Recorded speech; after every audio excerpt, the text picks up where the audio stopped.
Well, one of the reasons why I wanted to bring both of you guys in, I noticed a lot of parallels talking to you guys as friends and clients. There's a lot of parallels of helping. You've noticed a lot of people are hurting around you, and for some people, you feel that, you absorb that, and how do we protect ourselves as helpers? Um, I started noticing more from clients, so I wanted to dive into fitness and awareness. So, how depression, we talked about the negative sides. How can one process that? How can one begin to start that change? Tough question. That's a very difficult question to answer. I think, like honestly, like it's up to the person. Yeah. Like that can't be forced. It's like, you know, they have to make that choice and change within themselves, where they make a conscious choice to, you know, want to get better. And it's a very difficult thing to do, especially when you're in the middle of a depression episode.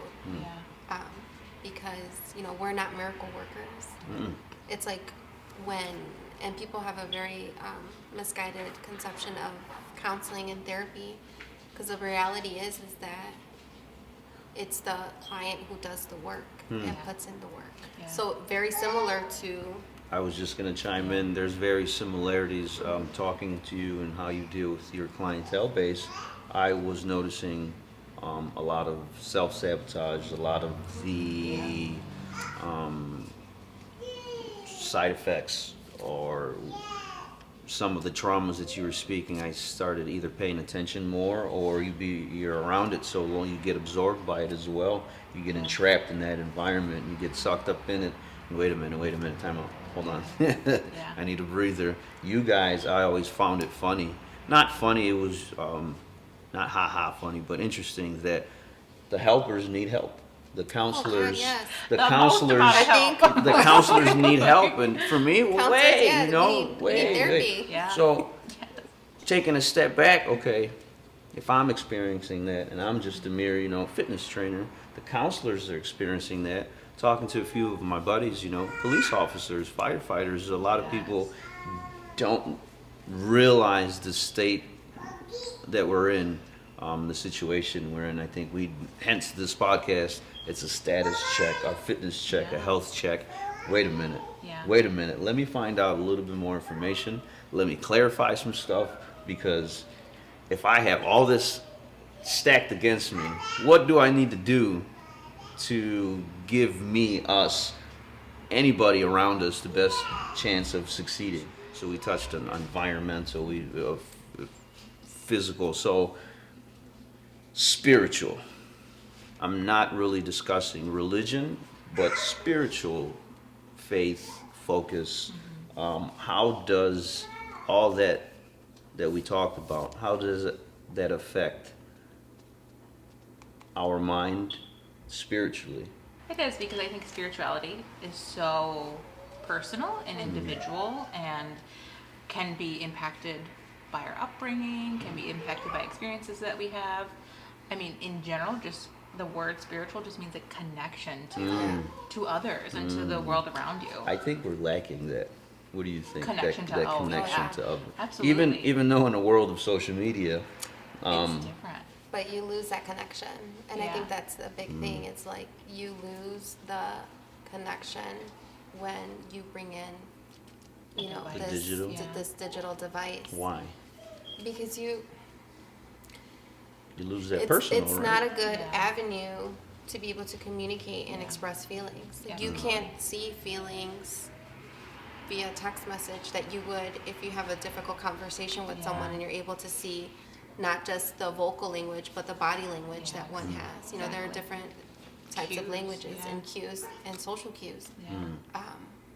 Well, I think there's also this piece of I can't connect because we're so different, right? Like I think that there's a lot of differenting, for lack of that's not a word, but there's this sense of I'm the only one experiencing this. I'm the only one who knows what this is like, and I think on the good hand, like social media has helped to bring awareness that a lot of people are suffering, but then it stops there. Yeah. Then it doesn't keep going.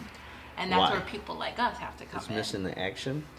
I think Or- I think people are nervous to start, right? Mm. Like it's scary to start anything new. It's just dealing with like unknown and ambiguity can give a lot of people anxiety. Like I Yeah. am very, and it depends on like personality. Like I'm very like focused and planned, and I've always been a person that's like I need to know what I am doing. I need to know what tomorrow is, and when something comes at you, or you have to be a part of something where it's like you don't know what's going to happen or what the outcome may be, like that's very difficult to do. Yeah, and a lot of people, therapy is extremely vulnerable. It Counseling is. is extremely vulnerable because you're my client, but you don't know me. You don't know anything about me, and you're expected to come in and give me all Let of it your all- yeah. all your stuff, and that's why That's therapy tough. goes on for it goes for a while, right? Like you can be with a therapist for over a year because you need to build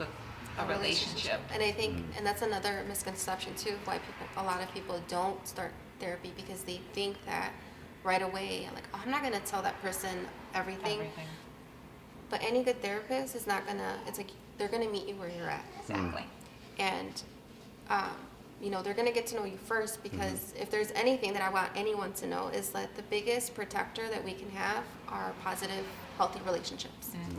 And a good therapist would do that. Yeah. They would build Absolutely. healthy relationship, positive relationships with their clients. And I think good friends and good people Yes. indirectly can be great therapists. Absolutely. Oh, yeah. And I think people in our community that I think therapy is looked at as, for me, maybe is for my personal truth, military background's weakness. Why are you gonna brush it off? We Yeah. don't talk about that. No, Yeah. no. We don't do that. Communicating, I think, is key. Yeah. Communication, I think, reaching out to people, opening up is good because you get to create a bridge. Yeah. And when you understand someone, Yeah.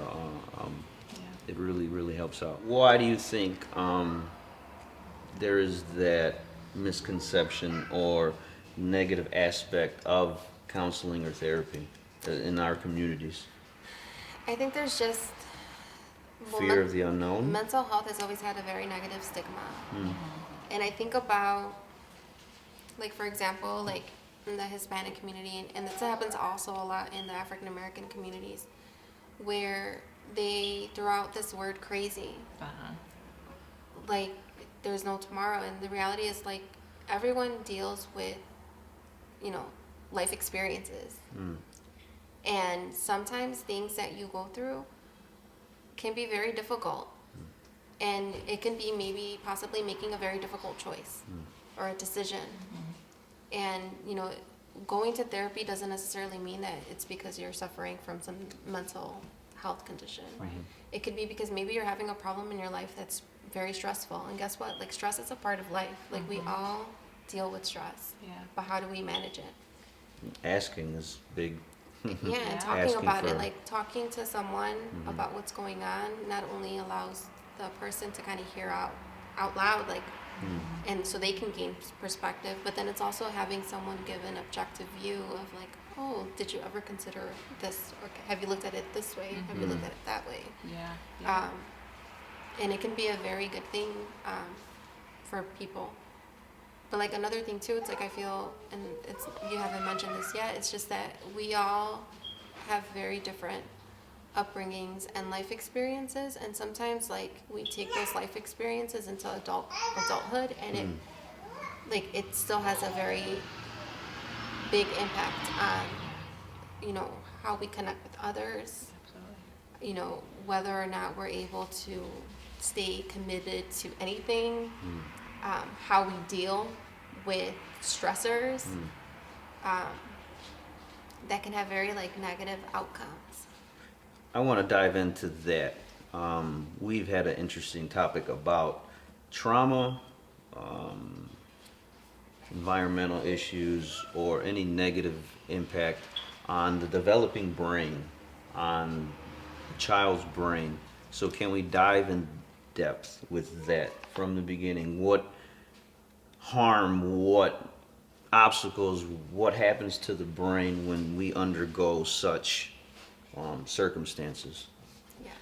So when I think about like trauma, so just to define trauma, because that's another word that's thrown out. So trauma can be anything that one experiences themselves, or it could even be something that one kind of bears witness to, whether it's listening to something or something happened. But it's just, it could be an event that happens that is very overwhelming, where you don't have the coping skills to be able to kind of deal with it. So it can be like a near death experience. It could be just something just that kind of completely throws you, it changes you. And that's the thing, is like trauma changes you, changes the way you view the world, changes you view yourself.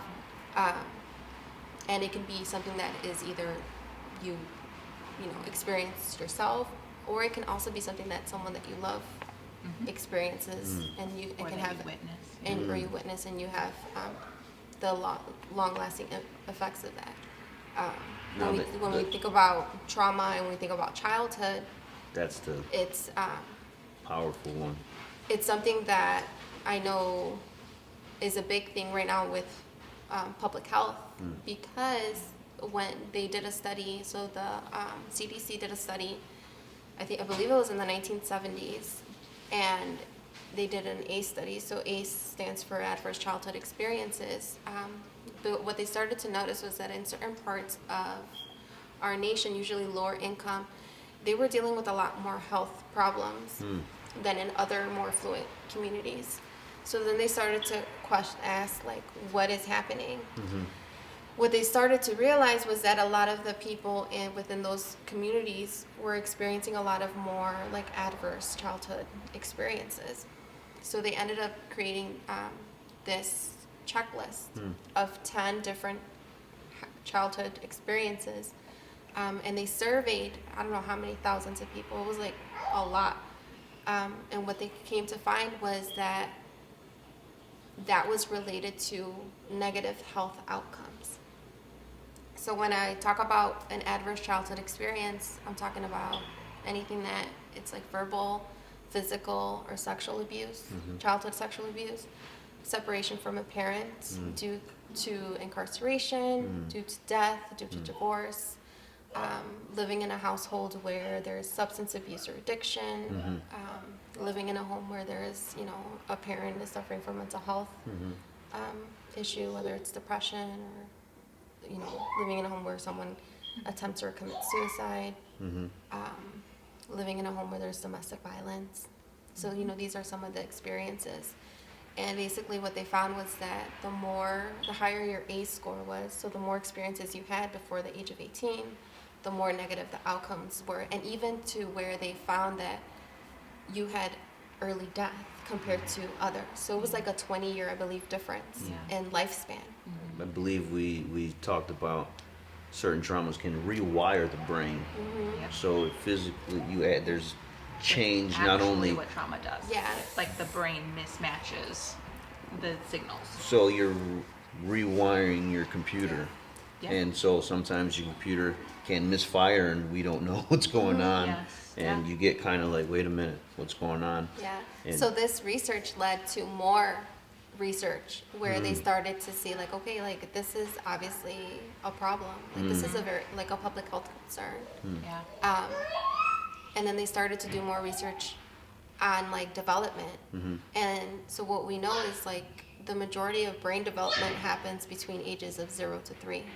So this is infancy. And the misconception was that, when things happen, a baby doesn't. No. They don't know because they don't have memory of it. But that's far beyond the truth, because it's from the ages of 0 to 3 that your brain grows. I believe it's like till 90% of adult brain. And when trauma happens at that age, it completely changes the way the brain develops. Jeez. Yeah. So there are areas of the brain that don't develop, areas of the brain that overdevelop. So when a baby is born, it's like the brain develops inside out. It's, that fight or flight is what babies have, they Survival cry when they're, instincts. when they're hungry. From the beginning. From the beginning. Mm. And if a child or a baby experiences, any type of trauma or toxic stress in their environment, is either physically abused, neglected, where, they're not able, the brain isn't able to build those connections to kind of develop, then you have a lot of babies like that grow up into adults who aren't able to self-regulate, that aren't able to, like they have poor impulse control. CPU's a little off. Yeah. Or it's not running at its full capacity. Well, or it's constantly on survival mode. Yeah. So when you experience trauma as a child, what happens is that your fight, flight, or freeze is constantly going. It's always to on. keep you safe, because you're taught, like, if I cry and nobody comes to me, I'm on my own, right? So I can't depend on those around me. And so that idea just gets reinforced with every trauma or every adverse experience that you have. And I think we have a problem turning that flight or fight off Yeah. if Yeah. we've been in, because there's a lot of parallels with not only with fitness but military and PTSD. How do you turn that off when you come home? How do you become a civilian again? Right. How do you become a normal part of society when everything you've been through changed your whole world? Absolutely. How? Yeah. How can you? Yeah. For some, it doesn't happen. Yeah. There's a lot of parallels with that. That's tough, that certain things can drastically impact a developing mind. Not only from a young age, but it continually at any affects us as adults and growing up. Man, But we know that Yeah. the brain can heal. absolutely. We know that. Yes. We know we can go into the brain and literally rewire it. Yes. The Yeah. humans are amazing. Yes. I think that physically and mentally, our Yeah. brain and body are amazing We're- creations, Yeah. It's machines. like the way that I like to frame it, especially for my students or even for myself, it's like you get a cut and your body does an amazing job healing, right? And it's the same thing with, like, even with everything, the effects that trauma has on our brain. It's Yeah. this, brain plasticity, and there's Yeah. tons of new research, and they're still doing more research on it. Yeah. Because the reality is that, the implications of trauma are, Astronomical. they are, Yeah. and Yeah. but it's nice because there's hope that, what people are experiencing because of trauma they Yeah. experience. There's hope and there's light at the end of the tunnel where, things can get better. Yeah. Yeah. But in order for that to happen, it's like they have to Buy in. they have to buy in and they have to reach out. Yeah. which can be difficult. Yeah. Yeah. Because I believe the first step, always.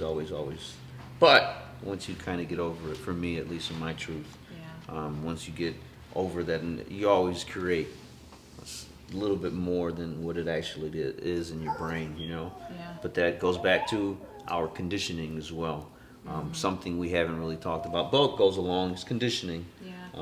Conditioning environment as well, how we were raised and how we were taught, and a lot of us, we were on survival mode. And I think now we're starting to realize that, wait a minute, how do we turn this off? Now what do we do? Yeah. What do we do now that survival mode is kind of off, and a lot of people, I believe, get lost? Yeah. There's might be a lack of purpose, or now what? Now we were so used to surviving. Exactly. Now we're kind of good. Now what? I have to redefine myself. That's a lot of the things. When you have a lot of trauma in your life, you're identified by that. That is who you are. So if I'm gonna work through it, I don't know who that person is. Yeah. So I don't know if I'm ready for that, right? Like, Can be scary.